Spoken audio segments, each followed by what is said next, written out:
বলো যুবক, তোমাদের যৌবন কয়দিন? সারা দুনিয়া যৌবন হারায়া এখন তোমাদের যৌবনের পিছনে লাগছে। আমি জানি, আমি সারা দুনিয়া চিনি, আমি 7 মহাদেশ চিনি,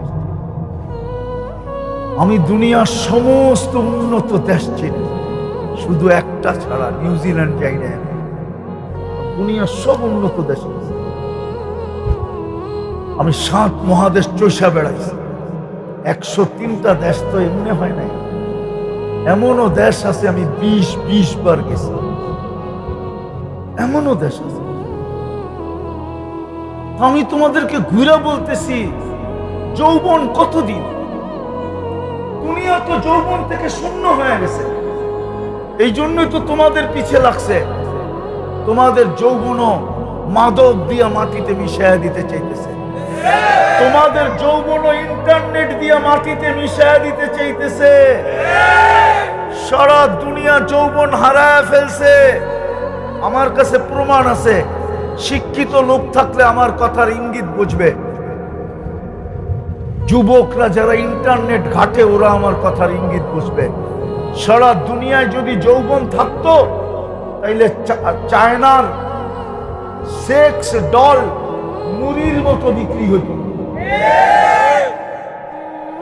মনে হয় উনি বুঝেই নেই, বুঝছে, চুপ করে আছে, চৌকে বলে বুঝছে। তাইলে চায়না এত সেক্স ডল বানাইতো না, আর সারা দুনিয়ায় মুড়ির মতো বিক্রি করত। সারা দুনিয়ার যৌবন শেষ, এই জন্য তোমাদের যৌবনের পিছিয়ে লাগছে। এক তো তোমাদেরকে মাদক দিয়া ধ্বংস করতে চাইতেছে, আর একটা হলো তোমাদেরকে ইন্টারনেট দিয়া ধ্বংস করতে চাইতেছে। আল্লাহর রহমতের ছোঁয়ার থেকে দূরে সরায় দিয়া তোমাদেরকে ধ্বংস করতে চাইতেছে। তাইলে তোমরা আমার কথা লেখা রাখো, আমি একদিন থাকবো না হয়তো, কিন্তু যদি মুসলিম যুবক যৌবনকে ধরে রাখে তো রব্বে কাবার কসম একদিন আসবে এই দেশের থেকে যৌবন এক্সপোর্ট হবে। যৌবন আসবে, সাদা চামড়া, বলবে টাকা আমার, বাড়ি আমার, গাড়ি আমার, সবকিছু আমার। আমার দেশে যৌবন নাই, তোর যৌবন আমার দরকার, তুই আমার সাথে চল। পাসপোর্টও আমার, টিকিটও আমার, ভিসাও আমার, খরচাও আমার, তুই চল, তুই শুধু আমার সাথে এনজয় করবি। 30 লাখ টাকা দিয়ে ইউরোপ যেতে হবে না, 50 লাখ দিয়ে আমেরিকায় যেতে হবে না, প্রতি মাসে 2-4-20 জন বাঙালির কবর সমুদ্রে বানাইতে হবে না। রানিং মাসেই 20 জনের উপরের কবর হয়েছে কোথায়? সমুদ্রে, সাগরে। এক গ্রামেরই গত মাসে 13 জনের কবর হয়েছে। আমি ওই গ্রামে গিয়ে আসছি, তাহেরপুর, সুনামগঞ্জ। আর মারা যাওয়ার 2 দিন পরে আমি ওই গ্রামে গেছি, আমার প্রোগ্রাম ছিল তাহেরপুরে। আমাদের পায়ে হাত দিয়ে আসো, তওবা করো, যৌবনকে সুরক্ষা করো, আল্লাহর রহমতের ছোঁয়া লাগাও। ওই যুবক হও যে যুবককে আল্লাহ বলে লাউলা শাবাবা খুশা। তোমাদেরকে তো আমি হাদিসের অর্থ বুঝাইতে পারলাম না, যে যুবককে দেখা আল্লাহ বলে যুবক তুই যদি না সব ধ্বংস করে দিতাম, শুধু তোর চেহারা দেখলে আর পারি না। তুই আমার কাছে প্রিয় পাত্র, আল্লাহর কাছে প্রিয় হবে। কয়দিনের যুবক, কয়দিনের জীবন, ধরে রাখো, কাজে লাগবে। আর মাটিতে মিশায়া দিবা তোমার সমাজেই, নাইলে আমার দেশে। আমাদেরও তো কিছু বয়স হয়েছে, ঠিক না? হ্যাঁ, আমাদের ছোটবেলা তো আমরা এত হারবালের দোকান দেখি না। আজকে 2-4-50টা দোকান আছে মাদক দিতে হারবাল। না, হুজুর বিশ্বাস করতে চায় না। এত হারবালের দোকান বাড়লো কেন? অনলাইনে হারবাল বিক্রি হয় কেন? মুড়ির চেয়ে বেশি বিক্রি হয় অনলাইনে। জিজ্ঞেস করো নগরে কেন? ওরা এখনই ভয় পাইতেছে যে উইকেট প্রথম রাত্রেই পড়া যায় কিনা, ক্যাচ আউট হয়ে যায় কিনা, বোল্ড আউট হয়ে যায় কিনা।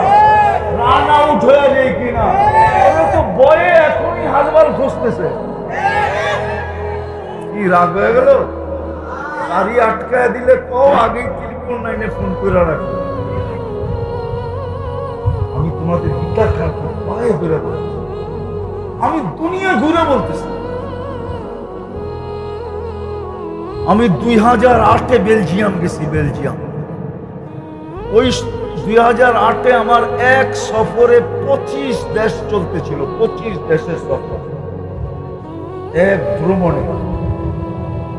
কেন আমার ভিসা ছিল সেনজিন। সেনজিন ভিসা থাকলে 25 দেশ যেতে পারে ইউরোপে। আমি 25 দেশ করতেছিলাম। যখন আমি বেলজিয়াম করছি, তোমাদেরকে তোমাদের আত্মমর্যাদায় আঘাত করার জন্য বলতেছি, আঘাত করার। বেলজিয়ামে যখন আমি পড়ছি, আমি বেলজিয়ামের মেয়েদেরকে দেখছি, একদল যুবক আছে, আরব যুবক যারা পাক্কা দিনদার, ওদেরকে ছোঁয়ার জন্য পাগল, ছোঁয়ার জন্য, ছোঁয়ার জন্য। আমি বানায় বলতেছি না, এই কোরআনী মাহফিলে বসা। কেন ওই যুবকদের সৌন্দর্য তোমাকে আমি বলতে পারবো না। আরব যুবক, আপেলের কালার ওদের গালের কালারের সামনে হার মানে, গোলাপের পাপড়িও ওদের গায়ের রঙের কাছে কিছু না, কিন্তু এত বড় দাড়ি, ওদেরকে বেলজিয়ামের খ্রিস্টান মেয়েরা ছোঁয়ার জন্য পাগল। ওরা জানে এটি পারফেক্ট যুবক, পারফেক্ট পারফেক্ট যুবক। বাকি আমার দেশের গুলা সব শূন্য।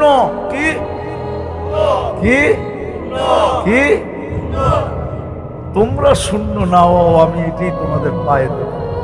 আসো, চলো আমরা আজকে আল্লাহর কাছে তওবা করি। পারবো? কে কে পারবো দেখি? পাক্কা মনের থেকে নামাও। দুটা কাম করতে পারবেন 24 ঘন্টা? কয়টা? 24 ঘন্টায় কয়টা? কয়টা? আজকের থেকে নামাজ কেউ ছাড়বো না, টান গেলেও নামাজ ছাড়বো না। ওয়াদা বলেন, আমি ওয়াদা করতেছি। বলো যুবক, আমি ওয়াদা করতেছি এই রাত্রে নামাও। আরেকটা হলো, যখনই আমি ঘুমাইতে যাব, 24 ঘন্টার দ্বিতীয়টা, যখনই আমি ঘুমাইতে যাব আল্লাহর কাছে মনের থেকে মাপ চায়া ঘুমাবো। পারবেন? কঠিন। কি করব? মনের থেকে মাপ চায়া ঘুমাবো। আমি আপনাদেরকে গ্যারান্টি দিতে পারি, 6 মাস করেন কন্টিনিউ, আপনি যা স্বপ্নে দেখবেন ওটা বলার জন্য আমাকে আলহামদুলিল্লাহ। শুধু আমরা না, আমাদের যুবকরা না, অন্য ধর্মের যুবকরাও পরীক্ষামূলক কইরা এই পর্যন্ত কয়েকজন আলহামদুলিল্লাহ আমাদের ধর্মে ঢুকে গেছে, আর কয়েকজন এখনো পাইপলাইনে আছে ঢুকার জন্য। আমি অহংকার করে বলতেছি না, প্রচারের জন্য বলতেছি না, বরং এগুলা প্রচার মানুষের জন্য বিপদটাই না আনে। কিন্তু আমি যুবকদের জন্য বলতেছি, যদি একজন বিধর্মী পরীক্ষামূলক করার দ্বারা ইসলামের করতে আগ্রহী হয়, শুধু স্বপ্নে যা দেখে তার দ্বারা, যা দেখছে স্বপ্নে তার দ্বারা, বাবা যুবক তুমি কি দেখবা? আছে আমার কাছে শত শত প্রমাণ আছে। গভীর রাত্রেও রাস্তায় গাড়ি থামায়া, ডাকাতি করার জন্য গাড়ি থামায় না, গলা লাগানোর জন্য গাড়ি থামায়, আর চোখের পানি ছেড়া বলে হুজুর কি শিখাইলেন। কি করতেছি? আল্লাহ কি দেখাইতেছে? আমি চাই তোমরা জান্নাতি যুবক হও। তোমাদেরকে আল্লাহ কিনো, আল্লাহ রহমতের ছোঁয়া তোমাদের উপরে পারবা করতে? ওয়াদা?